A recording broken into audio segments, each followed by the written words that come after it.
Welcome back to the Bullet Grill House High School Sports Pregame Show. Craig Irwin, Brian Besh, Chris Moran, and Coach Ratliff of the Corrigan Camden Bulldogs sitting in the house with us here at Bullet Grill House, 401 Highway 156 in Point Blank, Texas. Coach, we appreciate you making the drive after practice on a Wednesday night to come down here and hang out with us. And it's always fun having you in here because, one, you're so easy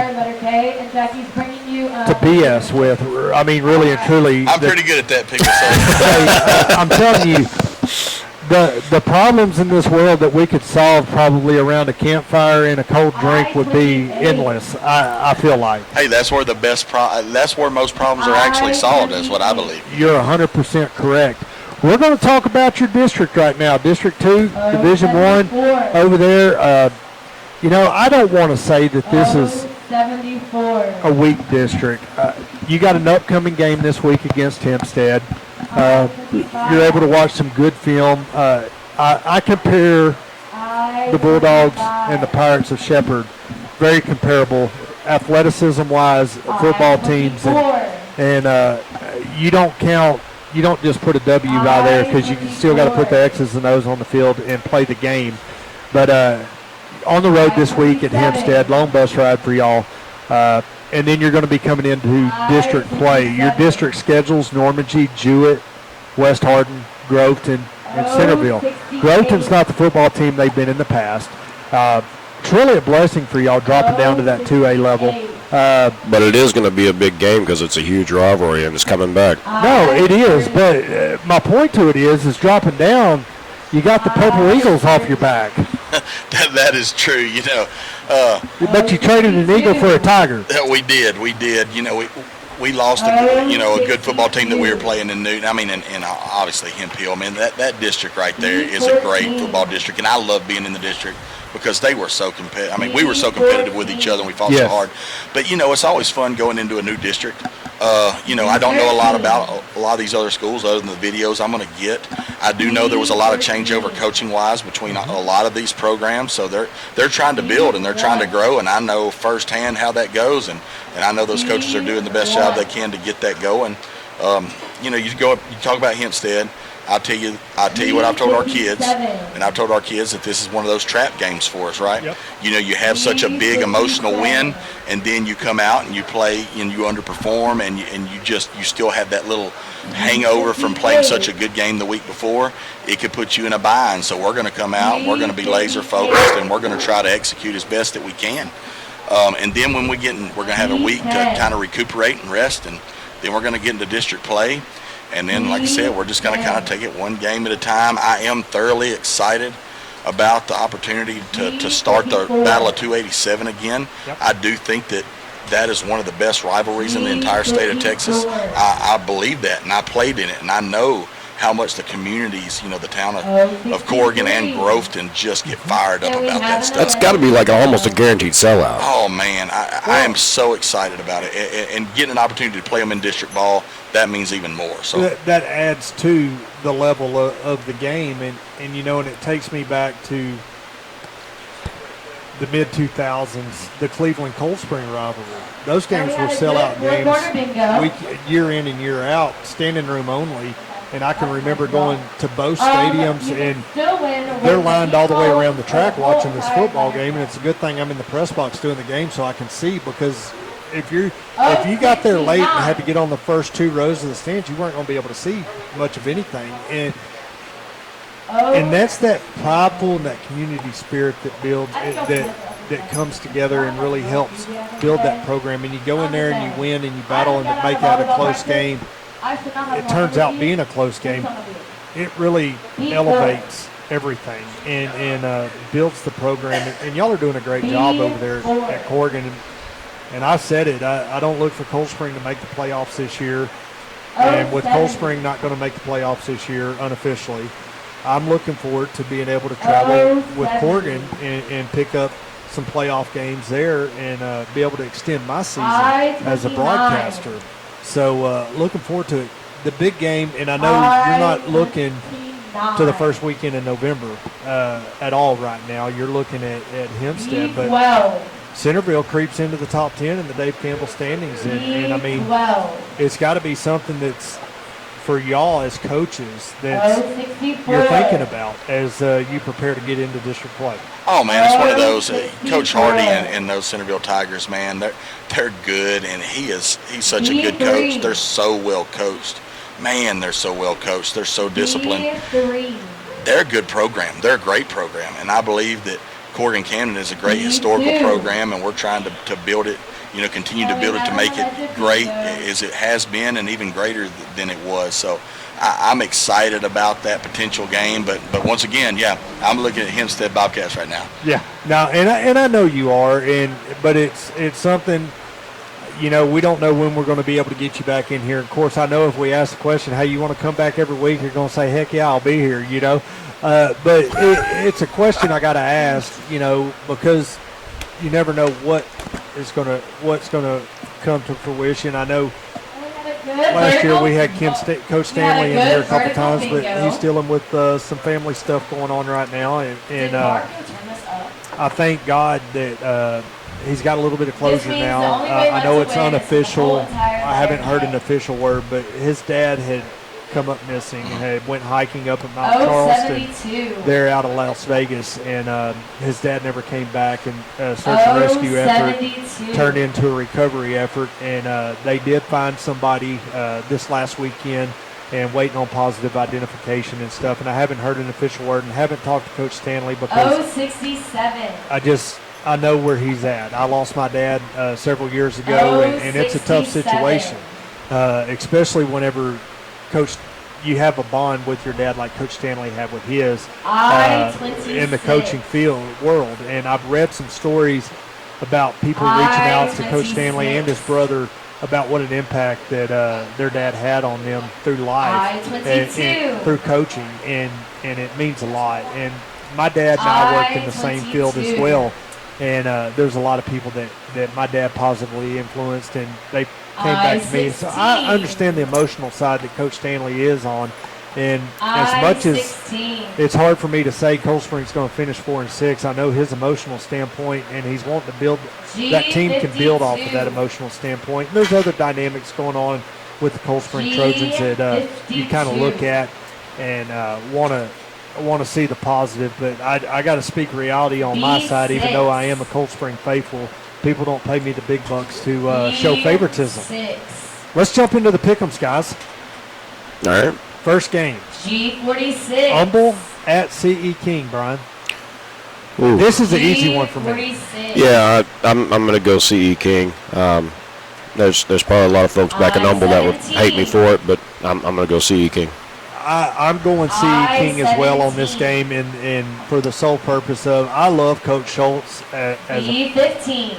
visiting with him. He does a great job, great interview and everything. He does a good job overall, 061. hyping up, getting the community on board, and I think he's really a good coach as far as rebuilding that community and getting that support. But as far as X's and O's on the field this week, CE King, I just don't see Humble getting their win this week. CE King. B7. We're gonna let you in. You're gonna let me in, okay? He's going to let you in. You're in the club. Now, there's a big pot at the end of this if you win. Oh, So. there we go. Hey, I'm all about winning that money. G51. I think they're both good story. Yeah, we have an I think alleged Humble's more beat, storied though. program. I think CE King's playing better football right now. Was I it pick CE Atlanta? King. Cleveland at Candy Creek, and let's talk about this for a second. And why I threw this in here. Both teams winless coming into this game. This is a district game for both teams in a very tough 6A at a very tough 6A level. Games on the road at Candy Creek. I'll get it started. For my tenure of broadcasting the Cleveland Indians and knowing the AD over there very well, Coach Brian Ritchie, I'm going with Cleveland in this one. I'm going to go Cleveland as well. Caney Creek, unfortunately, hasn't won a ton since they've been in existence, and I feel like Cleveland's got the better shot at this. I'm taking Caney Creek. They're coming home. They're going to get the first W on, being back home. Baby Chris. I'm going to have to go, sentimental on this one. that was my first offensive coordinator position was at Caney Creek. I worked for Brent Verswyveld over there, who's one of my best friends, and then Coach Stanley actually ended up replacing me after a while. I did not know that. He coached under Brent Verswyveld as well. I got that text from Coach V after the game saying one of my OCs beat my other OC, the other week. So I'm going to have to go Caney Creek. And I like that. I just learned something, and that's one of the things I love about doing what we do, Brian, is and having Coach Ratliff in here, not only seeing the turnover of athletes that come through the high school programs. I mean, every year you have new athletes that you're looking at, and you got new parents getting involved. And in this area, that's Brian's dog over there. He had to bring a guard dog because Pickens was so bad.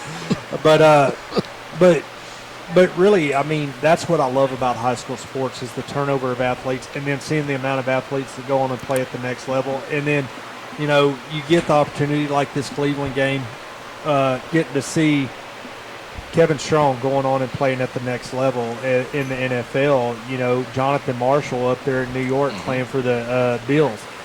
Those things right there, or the Jets, excuse me, those things right there are what excite me. Getting to watch those kids play high school football and then go watch them on Saturdays and then turn around and see you them get to see grow them up. on Sunday. Absolutely. Yeah. Jasper at Liberty. Coach Ratliff, we're going to let you start this one off. And I feel like this is a big game. It's a district game. It is, and I know where the head coach at Jasper's coming from. Historically great program. He's a hometown boy coming in, yep. And he has some high expectations, and he wants to win as bad as anybody in the town. And I think that he's going to do that. I think he's going to get them going in the right direction. Obviously, he started the process, but I am going to go with Jasper this week. And it's almost unfair, isn't it? Whenever you come into a place like Corrigan or Jasper or somewhere like that where it's almost unrealistically high if you've got to start over with a new system. And, I mean, you're meeting the kids and they're thinking, okay, we're going to the playoffs. That's right, and Jasper, if anybody can do it, I know they can. Hey, I'm with Coach. I'm on Jasper. And I'm kind of on the bubble on this game because I've got to see Liberty play and I've got to see them progress. But you go through and you look at Jasper's record. They beat Palestine 40-28. They lost to Newton 20-6, which ain't a punk. But then you turn around and look at what they did against Franklin, 35-41 final over there. You look at that. The hard part for me is looking at what Liberty did against Cold Spring, coming back 21 unanswered points in the second half. They're 0-4. They've played Cold Spring, Tomball Concordia Lutheran, Woodville, good football team, and East Chambers, not a slouch at all over there as well. There's a big part of me that wants to lean on the Liberty side. I just feel like that the coaching staff over there, everything's new. Mm-hmm. And I think that's going to be the weak side to that. I got to go with Jasper in that game, and it's really hard for me to go that because I really want to root for Liberty, and I'm secretly hoping that Liberty does win that football game. East Chambers at Kirbyville. Chris. I got East Chambers. I got East Chambers in this one, and I'll go right behind you. This is a hard game as well to pick for me. Coach Allen, his third year over there at Kirbyville. Second year, yes. Coach Allen, he cut his teeth under Coach Morrison and Coach Barbay, two of very storied coaches in Texas. Curtis Barbay, everybody knows him. Brian Barbay is a great football coach, offensive mastermind in my opinion. Coach Morrison, in my opinion, the best defensive coach in the state of Texas in high school football. And I've been saying that for a very long time. I got to go with the size of East Chambers in this one. And East Chambers is a big football team. I got to go East Chambers in this one in a close football game. I'm going to go behind Coach. I know he knows a lot more about Kirbyville than I do. So you're going to throw him under the bus, really, is what you're going to do. You're going to follow his lead. Hey, I'll tell you, Kirbyville is a very gifted football team. Coach Allen is doing a great job over there getting those kids to play hard. But, man, they have 3 of the better backs that I think we'll see all year. I mean, holistically, I'll tell you that. I think there's, number 2 for Buna might be the best overall back we see all year. He was a special kid. But, Boy, Buna's in a mess right now. I'll tell you, but I think if they stay the course, the kids keep playing hard, they're going to be fine. But, man, I'll tell you what, he was a heck of a back. But holistically, I think Kirbyville's got some great backs. I think that they're good-sized kids. I think they fight hard, but I think it's a stylistic matchup. It's a battle of styles, and right now East Chambers is playing pretty well. They always do. I'll have to go with East Chambers on this. Well, guess where I'm going? East Chambers. Yeah, I'm going to go East Chambers. We're going full house on East Chambers on this one. And the cool thing about that is I got a podcast coming out on 59 Sports, 59N Sports on YouTube. I got a podcast coming out this week that I'm going to throw out there covering District 10 3A and be able to elaborate on my thoughts on that district. The last game, I've already picked mine, Woodville at Diboll. I think this game is way too early. If it was 2 weeks down the road, I'm going to be on the bubble and go Diboll, but I've already picked Woodville in this one. I've made it public on another podcast, so I got to stick. To my word. I'm not going to be chicken on this one. I think Woodville's going to win that district over there. I'm going to pick Woodville. Coach? Man, I'll tell you, I almost want to abstain on this one. I like Dale, such a good friend of mine, and He's Ty's. not going to listen to this. Okay? It Ty's Unless I send it to him. Ty is a great coach too, man. Last year I told you Diboll was going to win. I think this year I tell you Woodville's going to win. I mean, now in 3 weeks, ask me if they played again. In week 8 or week 9, it might be different. You're 100% correct. But right now, Woodville's playing at a very, possibly very high level, man. Playoff scenario, That's something right. like that. It very well could be. I got Diboll. I think Diboll's coming home. They're gonna right the ship and they're gonna take Woodville. It's a big game. Dude, I think we got a good set of games in the pick'em this week, and I did not throw Corrigan in here for a reason. One, because they're playing Hempstead, and if Shepherd can beat Hempstead, I know Corrigan can beat Hempstead because Corrigan beat Cold Spring, right? Well, That's and the what other we're thing on. is, are we all going to say that Hempstead's going to win the game? No, I mean, we literally got our backs against the handrail here at Bullet Grill House. And, Well, I know there's one that's not going to say that. So, he's going to abstain and be very neutral in that. But we're here at Bullet Grill House. We're here every Wednesday night, 6 p.m., getting kicked off with the high school sports pregame show. And we have a lot of fun doing this and encourage you to come out and hang out with us. Coach Ratliff, can't express our gratitude enough for you coming out. Absolutely. You're so fun to visit with and talk football with, and you're so knowledgeable. But you're personable because we all know a lot of the same people, and we can tell stories off the air that we don't want on the air and visit with each other, and that makes it worth everything in my book. As we go on, but Chris, here at Bullet Grill House, we can't thank y'all enough for letting us come in here and sit out here in the patio and watch the Astros play as they're tied up with Tampa Bay right now. And we put Coach Ratliff his back to it, so he hasn't been able to watch the game. No, we got a lot of good Astros. They got a series against the Orioles, I think, this weekend. So getting down to the end of the season, we already know we're in the playoffs, so we'll have all the games on. And you're guaranteed more games. Yeah. Come out here and see us at Bullet Grill House on Wednesday nights. Saturdays, open the doors at 8. College game day shows on 102.3 The Eagle. Great breakfast here at Bullet Grill House. Come here at 8, eat breakfast, let it settle, get ready for the early college games. Then about 1 o'clock, order you some lunch. This weekend, a great benefit for a point-blank volunteer fireman going on here at Bullet Grill House.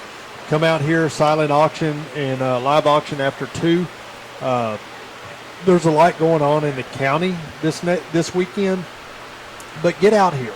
Come see them, come support, come donate, because it's to support a volunteer fireman that answers a page in the middle of the night at 2 o'clock in the morning for a house that's on fire or a car wreck where a little kid's trapped. Y'all get out here and come support these guys, because It's worth the every four penny corners. that you can donate. The first And my vertical wife and throughout the I, we're going to and Huntsville in the whole morning. time We're going to swing by here. We're going to make a donation and then get down to the San Jacinto County Fair and hopefully buy a couple animals there with the sale going on. So y'all get out to Bullet Grill House this weekend, Saturday, and support this benefit. It's well worth the cost. G47. Y'all have a great night. We're going to send this back to the studio and we're going to get ready for kickoff. G47. We'll see you at the game.